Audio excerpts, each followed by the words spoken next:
আমি একটু কথা বলি, এটা হচ্ছে লাইনের ব্যাপারটা, এটা পুরোটার দায়িত্ব হচ্ছে ওয়াসার, এটা পুরোটাই ওনারা কাজ করবেন, এটা এখতিয়ারও ওনাদের, সবকিছু ওনাদের, এটা রেসপন্সিবিলিটি ওনাদের।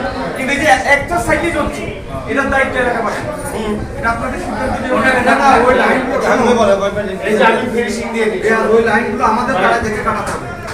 এটা ওনারাই কাজ করবেন। এখন আপনারা যেটা আপনারা কথা বলুন, কষ্ট যখন আমরা করছি তখন ওনারা আমাদের উপর আমরা কিন্তু হামলা করে আমরা কাটতে সাপোর্ট পাই নাই, বললাম না আর 8 মাস করছে 8 মাস আর বাকি 8 মাস ধরে ঝগড়া করছে তখন দেখি যে স্বামী শরণে থেকে শুরু করে সবাই পানি পাচ্ছে 8 মাস আমরা বাড়ি করার পর থেকে পাই নাই।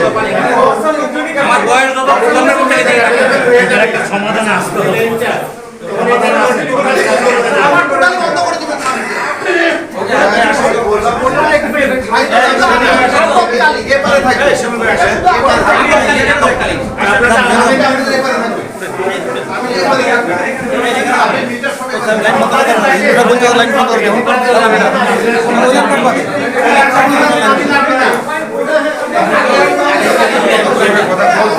তারপরও বলতে হয় ওইটাকে কোপাইবেন ভাই ওদের পুরানো কি বলবো।